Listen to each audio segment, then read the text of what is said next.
Hello friends, ఎలా ఉన్నారు? అంకుర అందని జాబిలి తరువాయి భాగం చదువుకుందాం. రచించిన వారు మీనా ముక్తేశ్వర్ గారు. చదువుతున్నది హరీష. అక్కడ నుండి ఇంటికి చేరేలోకి అంకుర నిద్రపోతుంది. అంకుర దగ్గరకు వచ్చి నుదిటిపై ముద్దు పెట్టుకుంది నీరజ. నా చిట్టి తల్లికి అలా ఎప్పుడు కళ్యాణం జరుగుతుందో అని మనసులో అనుకుని నవ్వుకుంది. నిరంజన్కి నీరజపై కోపంగా ఉంది. అంత సంపాదించింది. బిడ్డలు లేని నీరజ ఎప్పటికైనా తన బిడ్డలను దరిచేర్చుకుంటుందని, అందరం ఎప్పటికైనా కలిసి ఉండాలని అనుకునేవాడు. నీరజపై లోలోపల ప్రేమ ఉండేది. తను పెళ్లి చేసుకోవడంతో దూరం అవ్వాల్సి వచ్చింది. పిల్లలు పుట్టాకైనా అంతా ఒక దగ్గర ఉంటే నీరజ మళ్ళీ తనతో కలుస్తుందని ఆశించాడు. అలానూ జరగలేదు. కాలక్రమేణా అందరం కలవచ్చు అనుకుంటే ఈ అంకుర పెద్ద అడ్డమైంది. ఇప్పుడిక ఆ ఆశ జన్మకు తీరేలా లేదు. దాంతో నిరంజన్ కసి పెరుగుతూ అది నీరజ అంకురపై తెలియని ద్వేషం రగిల్చింది. నిరంజన్ ఫ్రెండ్ వేరొకరు కూడా తోడయ్యాడు. పనీ పాట లేని నిరంజన్కి సహాయంగా ఉంటూ, నిరంజన్కి తప్పుడు సలహాలు ఇస్తూ తన పబ్బం గడవడానికి ఎంతో కొంత సహాయం పొందేవాడు. వాడికి నీరజ ఆడదైనా అలా సంపాదించడం ఈర్ష్యగా ఉండేది. తరచూ నీరజపై ద్వేషం రగిల్చి తన సంపాదనంతా నీదేగా అని అంటూ నూరిపోసేవాడు. కోర్టు ద్వారా ప్రయత్నం చేయాలంటే నీరజ ఆస్తి పుట్టింటిది కాబట్టి అలా వచ్చే వీలు అసలే లేదు అని తెలుసుకున్నారు. అంకురను నీరజకు ఎలా దూరం చెయ్యాలా అని పథకాలు వేసేవారు. ఆ పథకంలో భాగంగా వినీత్తో స్నేహం చేసి, పాప నీ సొంత పాప కదా, నీకు ఒక బిడ్డే కదా, అంకురను నీ దగ్గరకు తీసుకెళ్ళొచ్చుగా అని వినీత్తో చాలాసార్లు అని చూశాడు. భార్య వలన అది కుదరదని ఖచ్చితంగా చెప్పేశాడు వినీత్. తరువాత వినీత్ వాళ్ళ అమ్మను కలిశాడు. పాప అచ్చం మీ పోలికే కదా, పాపను మీరైనా చూడొచ్చు కదా అని అడిగితే, చిచ్చి, దానికి దాని తల్లి బుద్ధులే వస్తే నేనెక్కడ భరించేది? నా బిడ్డకు దాని తల్లి వలన కలిగిన అవమానం చాలు, మళ్ళీ దీనివల్ల ఏదైనా భరించాలంటే వాడి వల్ల కాదు అని తెగేసి చెప్పింది. ఇలా పాప పెద్దది కాక ముందు పాపని తప్పించడానికి చాలా ప్రయత్నాలు చేశాడు. రాజీని కలిసి ప్రయత్నిస్తే అప్పటికి పూర్తిగా గర్వం దిగని రాజీ నా వల్ల కాదు అని తెగేసి చెప్పింది. నీరజకు తెలియకుండా ఇంత కథ జరిగింది. అంకుర చాలా శ్రద్ధగా చదువుతుంది. అందుకే అంకుర అంటే కాలేజీలో లెక్చరర్స్కి చాలా ఇష్టం. ప్రతి సబ్జెక్ట్లోనూ తనే ఫస్ట్. చాలా తెలివిగా ఉండేది. చెప్పిన సబ్జెక్ట్ని ఇట్టే అర్థం చేసుకునేది. తను చదవటమే కాక తోటి పిల్లలకు అర్థమయ్యేలా చెప్పేది. అందుకే అంకుర అందరికీ చాలా ఇష్టంగా ఉండేది. అంకురకు డాక్టర్ అవ్వాలని చాలా కోరిక. డాక్టర్కు కావలసిన ఓర్పు, నేర్పు అన్నీ అంకురలో పుష్కలంగా ఉండేవి. పైగా జీవిత సత్యాలే ఆమెకు చెప్పని పాఠాలై ఆమెను ఇంత ప్రతిభావంతురాల్ని చేసింది. ఇప్పుడు అంకురను మాటలతో గాని చేతలతో గాని ఎవ్వరూ నొప్పించలేరు. ఆమె చదువు పట్ల ఎంత ప్రేమో తల్లి పట్ల కూడా అంతే ప్రేమ. వారి అనుబంధం వల్లే అంకుర ఇంత తెలివిగలది అయినది. దేనికి దడవని ధీరత్వం కూడా అలవర్చుకుంది.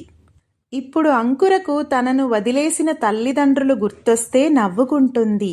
వారి సభ్యతకు జాలిపడుతుందే తప్ప ఒక్క కన్నీరు బొట్టైనా రాల్చదు. అంత సమర్థురాలైంది. అంకురలో ఉన్న సమర్థత, ఓర్పు, దేనికి దడవని ధైర్యం, పట్టుదల చూసి నీరజ గర్వంగా ఉండేది. తన పెంపకంలో అంకుర ఇలా తయారైందని అందరూ అంటుంటే చాలా ఆనందంగా, గర్వంగా ఉండేది. ఎంసెట్లో ర్యాంక్ రావడం, అంకురను డాక్టర్ కోర్సులో చేర్చడం చూస్తుండగానే జరిగిపోయాయి. అంకురకు డాక్టర్ సీట్ రావడంలో నీరజ సహకారం చాలానే ఉంది. ఆమెకు టైం టు టైం బలమైన ఫుడ్, కరెక్ట్ సమయంలో చదివించడం, ఇంటిని ఏ గోలా లేకుండా ప్రశాంతంగా ఉంచడం, అంతేకాక అంకురకు అర్థమయ్యేలాగా ఇంగ్లీష్ సబ్జెక్టులకు తెలుగు అనువాదాలు అన్నీ తెప్పించి ప్రతిదీ క్షుణ్ణంగా అర్థమయ్యేలా చేసింది. దీంతో అంకుర అసలే తెలివైనది. అన్నీ సమకూరేలోకి కష్టపడి ఫ్రీ సీట్ దక్కించుకుంది. ప్రతి ఒక్కరూ వచ్చి నీరజను, అంకురను తెగమెచ్చుకున్నారు. ఏదైనా అంకురకే సాధ్యం అని అంటూ అందరూ పొగిడారు. సీటు వచ్చిందని తెలియగానే నీరజ పెద్ద పార్టీ ఇచ్చింది తెలిసిన వారందరికీ. అంకురను హాస్టల్లో చేర్పించింది. అక్కడ ర్యాగింగ్ అది ఉంటుందని భయపడింది నీరజ.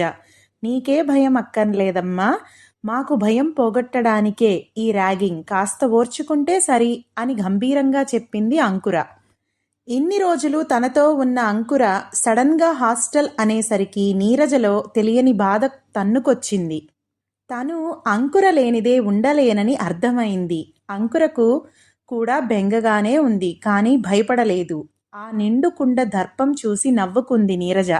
నా బిడ్డకేమీ దేనికి దడవదు, తన గురించి నేను అనవసరంగా భయపడకూడదని నిర్ణయించుకుంది. మెడికల్ కాలేజీలో ర్యాగింగ్ బాగానే ఉంటుందని అంకురకు లోలోపల కాస్త బెరుకుగానే ఉంది. తన ఫ్రెండ్స్ శ్రావణి, సుధీర్ కూడా తనతో పాటు ఆ కాలేజీలోనే చేరారు. కాస్త ధైర్యంగానే ఉంది. చిన్న చిన్న ర్యాగింగ్లతో అప్పుడే నెల దాటింది. ర్యాగింగ్ చేస్తే శిక్షార్హులని ప్రభుత్వం ప్రకటనలు ఇచ్చేసరికి చాలా వరకు ఆ గోల లేదు. అప్పుడప్పుడు చిన్న తమాషాలు జరిగేవి. అవి హాస్యంగా ఉండేవే తప్ప ఎవ్వరినీ బాధించేవి కావు. అలా సరదాగానే మొదలైంది కాలేజీ లైఫ్. హాస్టల్ లైఫ్ని కష్టంగానే అలవాటు చేసుకుంది అంకుర. సమయానికి అమ్మ అన్నీ అమర్చేది. తనకు ఏ లోపం తెలిసేది కాదు.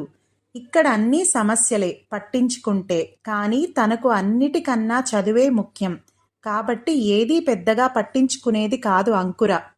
2 నెలల్లోనే అంకుర అందరికీ బాగా నచ్చింది. తన తెలివికి, సబ్జెక్ట్పై తనకున్న ఇంట్రెస్ట్కి, అన్నీ నేర్చుకోవాలన్న తపన అందరినీ అబ్బురపరిచేవి. సహజంగా ఎంబీబీఎస్లో చాలా ఓర్పు అవసరం. అది అందరికన్నా అంకురలో కాస్త ఎక్కువే ఉండేది. తనకు తెలిసింది మళ్ళీ అందరికీ అర్థమయ్యేలా చెప్పేది. అర్థం కాని కొందరు అడిగి మరీ చెప్పించుకునేవారు. ఖాళీ సమయాల్లో తమ లెక్చరర్ అరుణగారి దగ్గరకు వెళ్ళేది. ఆమె హాస్టల్లో ఉండేది. ఒంటరిగా ఆమె చాలా చక్కగా చెప్పేది సబ్జెక్టులు. ఆమె అంటే అందరికీ ఇష్టం. అంకురను రమ్మని ఒకసారి పిలిచింది అరుణ. అలా అరుణగారికి దగ్గరైంది. ఆమెకు చాలా సహాయం చేసేది. స్టడీస్ పరంగా కూడా ఆమెకు అన్నీ సర్ది పెట్టేది. అందరి పరీక్ష పేపర్లు వెరిఫై చేసేది. ఆమెకు చాలా హెల్ప్గా ఉండేది.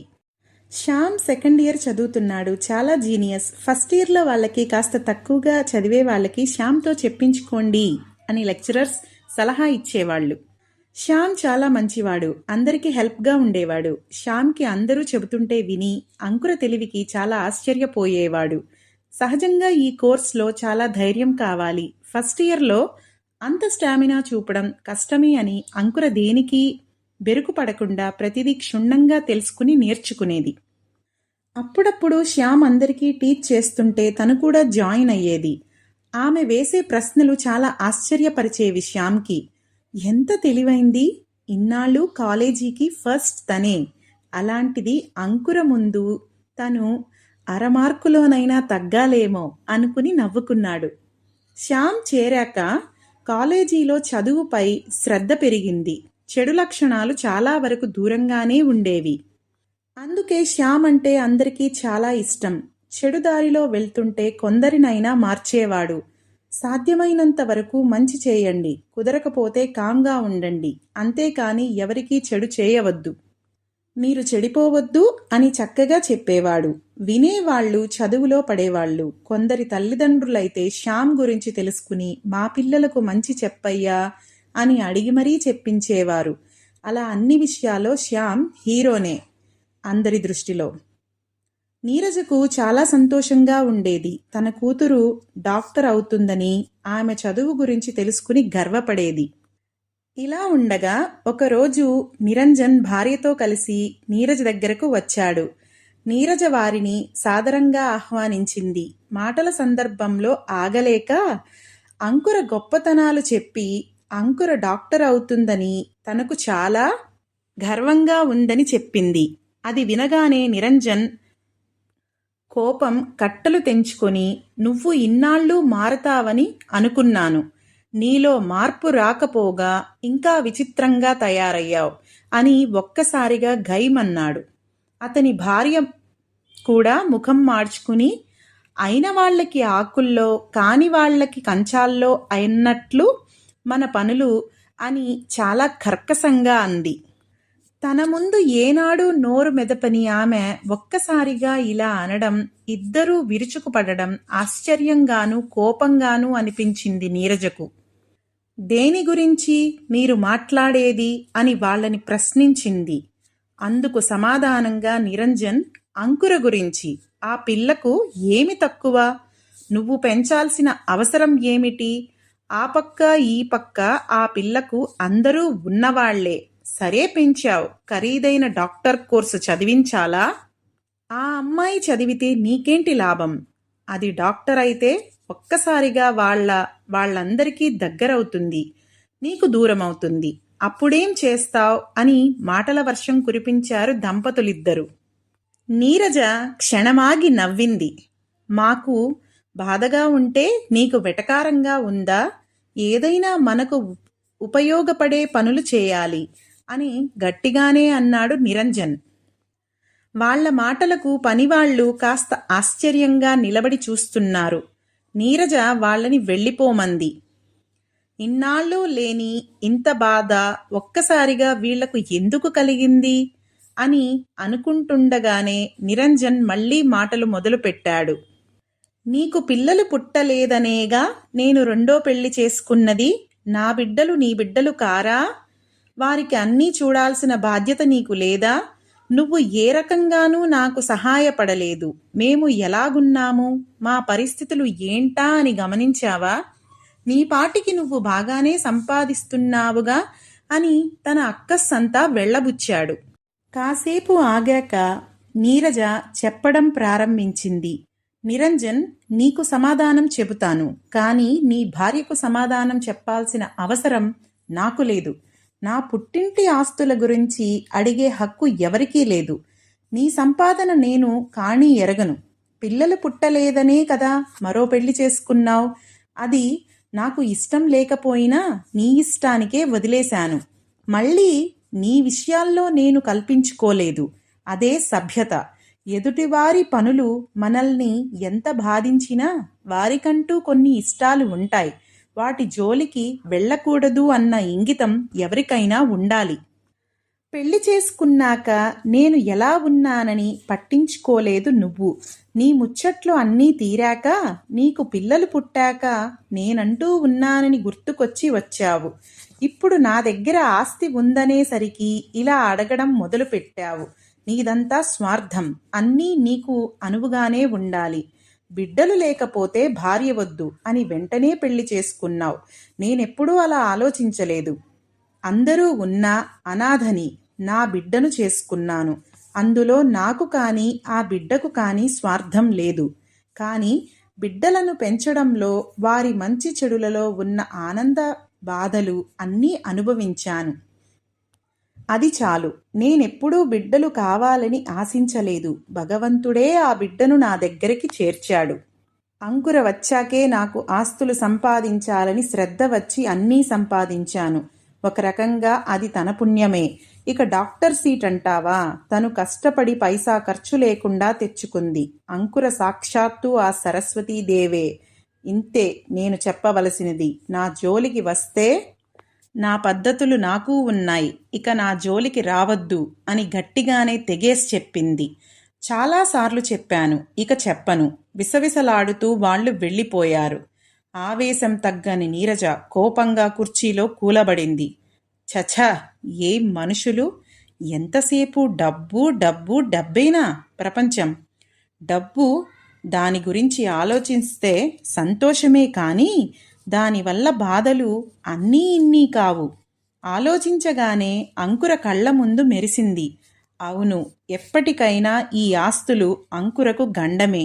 దానికి దేనిమీద ఉండకపోయినా ఈ చుట్టూ జనానికి ఎప్పుడూ ఆస్తిగోల అంకుర ధ్యాసే. అదే ఆస్తికి ఏ సంబంధం లేకపోతే అంకురని ఎవ్వరూ పట్టించుకోరు. అలా ఆలోచించి ఒక నిర్ణయానికి వచ్చింది. నాకు బాగుండడం లేదు. ఏ రోజు ఎలా ఉంటుందో చెప్పలేం అనుకుంది నీరజ. గట్టిగా ఒక నిర్ణయానికి వచ్చింది. రాముని పిలిపించింది. తన డ్రైవర్గా ఉండే రాము చాలా పెద్దవాడయ్యాడు. పెళ్లి చేసింది నీరజ. రాముకి 2 పిల్లలు. రాము ఆలోచనలు చాలా బాగుంటాయి. అందుకే నీరజ కొన్ని నిర్ణయాలు రాముని అడిగి తెలుసుకుంటుంది. ఏదైనా భయపడకుండా ధైర్యంగా చెప్తాడు. అందుకే వాడి సలహా తీసుకుంటుంది. కొన్ని పనుల్లో నీరజ తన మనసులోని ఆలోచనలతో స్తబ్దుగా ఉండిపోయింది. ఏంటమ్మా పిలిచారు అన్న రాము మాటకి ఈ లోకంలోకి వచ్చింది. అదే రాము, నీకొక విషయం చెబుదామని. అది సరేనమ్మా, వాళ్ళిద్దరూ ఎందుకు వచ్చారు? ఏంటి అంత గట్టిగా మాట్లాడుతున్నారు? నాకు చాలా కోపం వచ్చిందమ్మా, కానీ మీరేమంటారో అని పక్కకి వెళ్ళిపోయాను. లేకపోతే మిమ్మల్ని అలా మాట్లాడినందుకు వాళ్ళని అని ఆగి నీరజ ముఖం వైపు చూశాడు. నీరజ కళ్ళలో నీళ్లు. తన కోసం ఏ స్వార్థం లేని ఒకరు బాధపడుతుంటే నిజంగా కళ్ళు నీరిల్లాయి. ఏంటమ్మా ఎందుకు పిలిచారు? అంకుర గారి దగ్గరకు వెళ్ళాలా అని అడిగాడు. కాస్త ఆలోచించి వెళ్దాంలే, నీ పనులు చూసుకో, తర్వాత చెప్తాను అని రాముని పంపించేసింది. తన ఫ్రెండ్స్కి ఫోన్ చేసింది నీరజ. తనకి అన్ని విషయాల్లో సహాయంగా ఉండే విద్య, సంధ్య ఇద్దరూ వచ్చారు. ఏంటి విశేషం అని అడిగారు. కూర్చోండి, మీతో ముఖ్యమైన విషయం మాట్లాడాలి అని. ఇంతకుముందు నిరంజన్ వాళ్ళు వచ్చిన సంగతి, అంతకుముందు ఈ ఆస్తుల గురించే జరిగిన అన్ని సంభాషణలు పూసగుచ్చినట్లు ఇద్దరికీ చెప్పింది. అందుకే నేను అంకురకు నాకు ఏ బాధ లేకుండా ఒక నిర్ణయానికి వచ్చాను అంది నీరజ. ఏం నిర్ణయం తీసుకున్నావు అని ఇద్దరూ ఒక్కసారిగా అడిగారు. ఏం లేదు, ఇలాగే ఉంటే రేపు అంకురకేమైనా బాధే కదా. వాళ్ళు ఎవ్వరి మాటలు లెక్క చెయ్యరు. అన్ని రోజులు ఒకేలా ఉండవు. అందుకే నేననుకున్నట్టు చేయడమే మంచిది అనుకుంటున్నాను. ఏంటా పని అంది విద్య. ఏం లేదు, అంకుర ఎలాగో డాక్టర్ చదువుతుంది కాబట్టి ఒక హాస్పిటల్ అన్ని సౌకర్యాలతో కట్టిద్దాం. తరువాత అన్ని రకాలుగా వైద్యం అందేలా అన్ని పరికరాలు తెప్పిద్దాం. ఆలోగా అంకుర డాక్టర్ అయి వచ్చేస్తోంది. ఆ హాస్పిటల్ ప్రజలదన్నట్లుగా వీలునామా రాస్తాను. అందరికీ ఉపయోగపడుతుంది. దానికి అంకుర నర్సింగ్ హోమ్ అని పెట్టిస్తాను. అంకుర ఆలోచనలు చాలా భావగర్భితంగా ఉంటాయి కాబట్టి తప్పక ఈ పనికి ఒప్పుకుంటుంది. ఎవ్వరికీ చేసేది వాళ్ళకి చేసి, ఒకరితో ఒకరికి సంబంధం లేకుండా ఆస్తి తగాదాలు గతాగతులలో రాకుండా చేసేస్తాను అంది నీరజ. నీరజ ఆలోచనలకు చాలా ముచ్చటపడ్డారు స్నేహితులు. నీ ఆలోచన బాగుందే, ఈ విషయాలకి నువ్వేం టెన్షన్ కాకు. రాముని పిలిచి అందరం అన్నీ వివరంగా మాట్లాడుకున్నారు. హాస్పిటల్కి తగ్గ స్థలం కావాలి, 100 సెంట్లు కావాలి, అన్ని హంగులతో కట్టాలి. పల్లెల్లో ఉన్న పొలాలు, ఇళ్ళు అన్నీ బేరం పెట్టాలిరా. నమ్మకమైన వారిని చూడు అని రాముకి, విద్యకు, సంధ్యకు అందరికీ చెప్పింది. మర్నాడు సెలవు కావడంతో అంకురును తీసుకురమ్మని కారు ఇచ్చి పంపింది రాముకి. అంకురమ్మ అంటూ హత్తుకుపోయింది. అరే, నేను నీకిష్టమైనవి వండడం పూర్తి కాలేదు, అప్పుడే వచ్చేశారా అని అడిగింది. ఏమోనమ్మా, రాము అన్నయ్య చాలా స్పీడ్గా తెచ్చేశాడు. రాముని పిలిచి, ఎందుకురా అంత వేగం, నిదానంగా రమ్మని చెప్పానా అని చిన్నగా కసిరింది. రాముని, నేను కాదమ్మా, అంకురమ్మే తొందరగా అమ్మ దగ్గరకు వెళ్ళాలి అని వచ్చే కార్లతో పోటీలు పెట్టి తొందర చేస్తే అలా వచ్చాను అని అమాయకంగా చెప్పాడు. తల్లి కూతుళ్ళు పగలబడి నవ్వుకున్నారు. పనివాళ్లందరూ మురిసిపోయారు. అంకురని, నీరజని చూసి నీరజ సామాన్యంగా నవ్వదు. అది అంకుర ఉంటేనే నవ్వుతుంది. ఆమె నవ్వితే ఇల్లంతా పండగలా ఉంటుంది అందరికీ. ఆమెకు అంకుర కూడా తోడైతే వెన్నెలే కాస్తుంది ఆ ఇంట. ఏమ్మా, రేపు వెళ్ళమంటారా బేరం పెట్టడానికి అని అడుగుతున్న రాముకి సైగ చేసింది నీరజ. వద్దన్నట్టుగా. రాము గప్చుప్ అయ్యాడు. బేరమేంటమ్మా అని అడగగానే, ఏం లేదమ్మా, పొలాలు లాభం రావడం లేదు, అందుకనే అమ్మమంటున్నా అంది నీరజ. ఇవాల్టికింతే ఫ్రెండ్స్. మళ్ళీ మరొక భాగంతో రేపు కలుసుకుందాం. అంతవరకు సెలవు. నా కథ మీకు నచ్చినట్లయితే గనక లైక్ చేయండి, షేర్ చేయండి. Thank you.